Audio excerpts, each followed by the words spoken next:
Hi, Assalamualaikum warahmatullahi wabarakatuh. My name is Noor Hazwanie binti Muhammad HASHIM, and my group mate are Muhammad NASRUDDIN bin Muhammad AZMIN, Noor FARHANA BALQYSS binti Muhammad MUHAIRISS, NABAHAH binti ISMAIL, and YAASMIIN binti AHMAD TARMEZI. We are from SR 2455B. So today, we're gonna present about snatch skills. Okay, we go to the next slide, which is introduction. Olympic weightlifting, often known as Olympic-style weightlifting or weightlifting, is a sport in which competitors compete to effectively lift the highest weights while using a barbells laden with weight plates from the ground to overhead. The International Weightlifting Federation (IWF) oversees the activity. It was started in 1105 and is based in Budapest. Weightlifting is a complex strength and power sport that calls on exceptional coordination, flexibility, balance, quickness, and of course, strength. Okay, next we go to the basic concept. The objective of the snatch is to lift the barbell from the ground to overhead in one continuous motion. There are four main styles of snatch used, which is snatch or full snatch, split snatch, power snatch, and also muscle snatch. In the snatch, the lifter raises the bar as high as they can and squats down to receive it overhead with straight arms. So next, we go to the movement performance criteria. The lifter should stand with their feet hip wide apart, their toes pointed out 10 to 15 degrees as they prepare for the snatch. The back should be straight, the scapula should be retracted, the hip should be higher than the knees. Finally, with weight evenly distributed over the middle of the foot, the shoulders should be directly over or slightly in front of the barbells. For the snatch phase, we have 5, which is first full phase, transition phase, second pull phase, turnover phase, and catch phase. Hello, my name is FARHANA BALQYSS. Snatch lift was divided into 6 phases, which is first pull, transition, second pull, turnover beneath the barbell, catch phases, and rising or recovery phase. The first phase is first pull, which is involve elbow extension, hips flexion, and knee extension. The second phase is the transition, which is there is no movement or change in anatomical planes. The third phase of this action is the second pull, which is the movement involved is elbow flexion, knee extension, and hips extension. Okay, we move to the next phase, which is turnover. The movement required is elbow extension, hips extension, and knee flexion. The second last phase, which is catch, the athlete is in a fully deep squat position, which is includes elbow extension, hips extension, and knee flexion. Finally, at the completion of the exercise, the athlete in rising phase, which is the movement involved is only elbow extension. Now, snatch lifting technique typically required entire of your body to contract. It is an explosive exercise and it works several muscles through the upper and lower body. For example, lower body, the muscle involved is quadricep, hamstring, and gluteus maximus. Legs are used to absorb the load when moved under the bar and extend the knees and hips during rising phase. Next, deltoid, biceps, and tricep work to pull the bar up, and tricep engage heavily when the arms extend overhead to lock the barbell.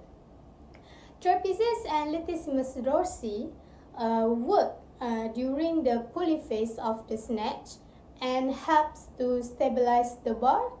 So we move to the joint involved in snatch lifting. When moving, a healthy joint will allow for full of range of motion. The lower limb, namely the ball and socket joint at the pelvic level and the hinge joint at the knee. It is a crucial component in skill development. It also can be examined the mobility of the hinge joint at the elbow and the ball and socket joint at the shoulder, it is in the upper limb. The snatch method in weightlifting utilize several of the bones found in the human body. The hand at the arms is made of carpals, metacarpals, and phalanges. The radius and ulna at the forearm and the humerus, which is connected the upper limb to your shoulder. The pelvic girdle, patella, femur, tibia, fibula, tarsals, metatarsals, and phalanges are all visible in the lower limb. That's all from me. Thank you. Hello, my name is Yasmin. I'm gonna explain to you guys about form of motion. Okay, the first one is linear and angular are the two types of motion. Both are simple motion that can be used to analyze and deconstruct complex movements. Furthermore, these motions are also extremely important for triggering the weightlifting snatch movement. The linear motion refers to a product of mass and velocity that can be generated in both horizontal and vertical direction. In the snatch pull phase, which is the first pull, the linear motion is generated in the vertical line of the shoulder, hip, and ankle as the athlete extends in the pull. The hips should move forward into a line and then up along it. The goal of this stage is to build up enough inertia to lift the barbell off the ground, marking the start of the barbell's acceleration. The athlete should not cross through it at any point. If the hips move through this line, it will lose upward acceleration and put more horizontal force under the bar. The hips are hyperextended by pulling the shoulders behind the hips, not by pushing the hips forward over our imaginary vertical line. Driving vertically with the legs as the athlete extends the hips helps accelerate the bar and guides it in the appropriate direction. Then we proceed to angular motion points. Angular motion is the axis of rotation, is the point where a turn starts. It means that the rotation happens around an imaginary line in the middle that is parallel to the plane when the rotation happens. The angular motion also takes into account both the moment of inertia and the angular velocity around that axis. The majority of the force is built up in the second pull. During the second pull, the athlete should extend their hips and hold the bar as close to their torso. Okay, the bar clear occurs between the times when the lifter lowers themselves under the bar and begins to support it with their extended arms in the full squat posture and the time that the lifter stands back up. The movement from the bar reaching from the center of the body to the top involves a slightly angular motion. We go through the next slide, which is lever system.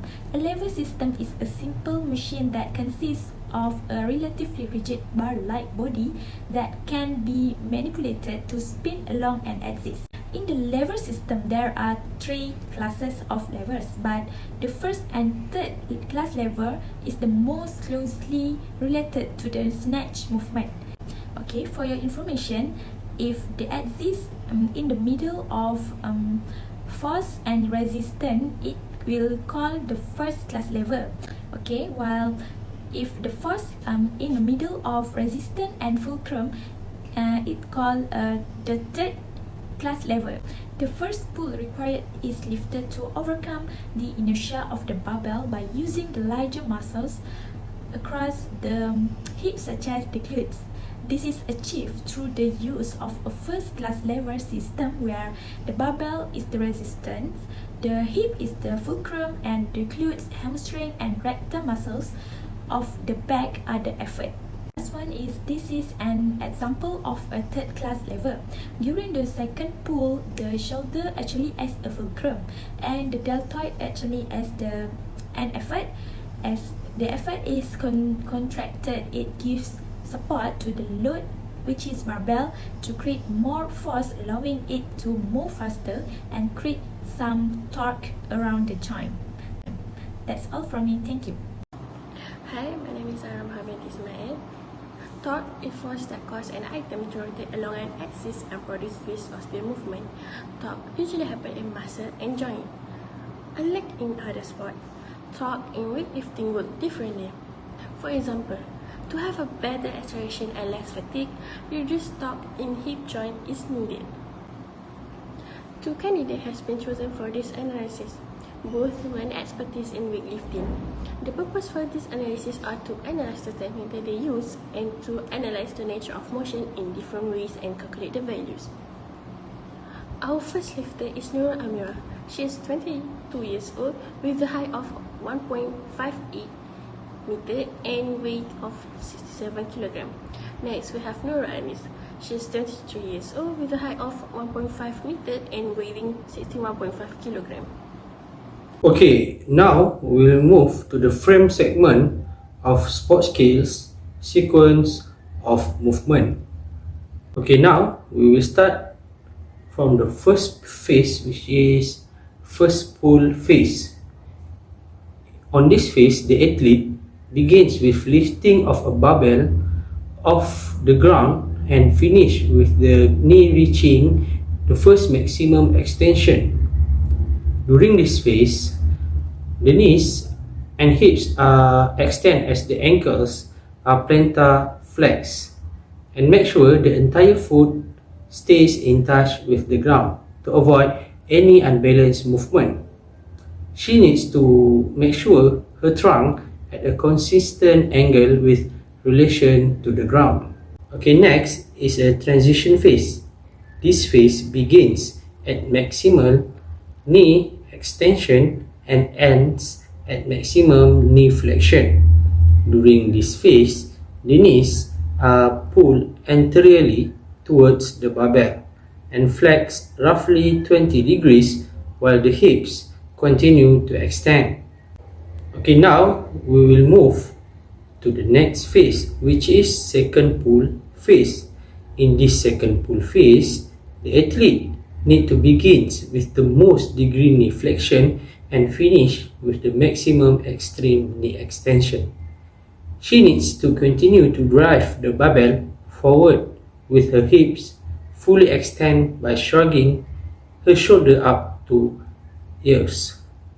The ankles are plantar flexed and the heels lift off the ground while the knees and hips continue to extend. Okay, now we will move to the fourth phase, which is the turnover phase. The turnover phase is defined as the time between the end of the second pull and the barbell reach its greatest height. During this phase, the athlete will start to lower their body and restore full foot contact with the ground. She needs to pull her elbows up high and imagine lifting them to the ear level.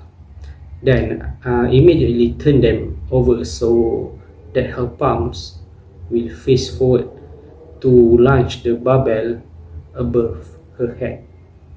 She needs to make sure she locks her shoulder and elbows in this position. At this point, it is really important to keep the weight from moving forward and backward.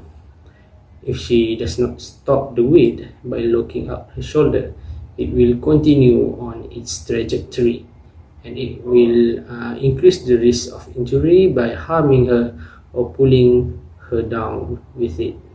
Okay, next we will proceed with the catch phase.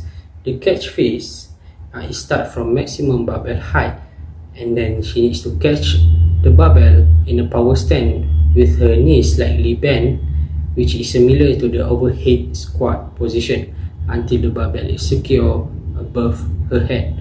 She needs to make sure her feet lie flat on the floor, and the shoulder, elbows, and the arms are locked overhead. The last phase for the snatch is the rising phase. The rising phase will start after the catch position.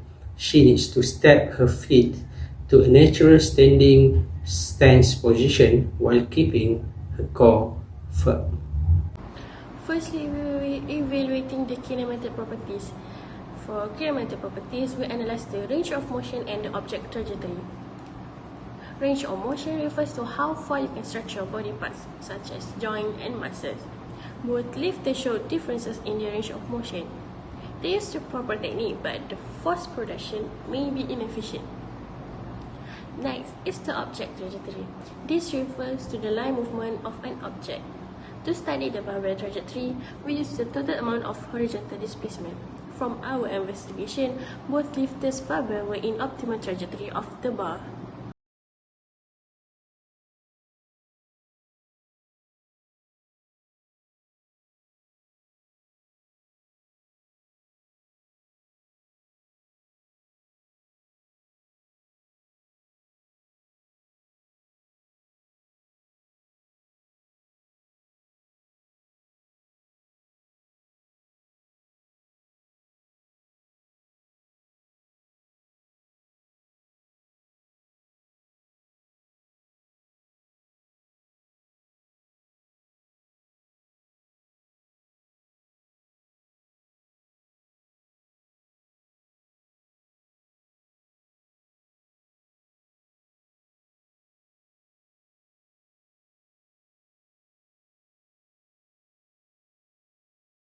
Next evaluation is the kinetic properties.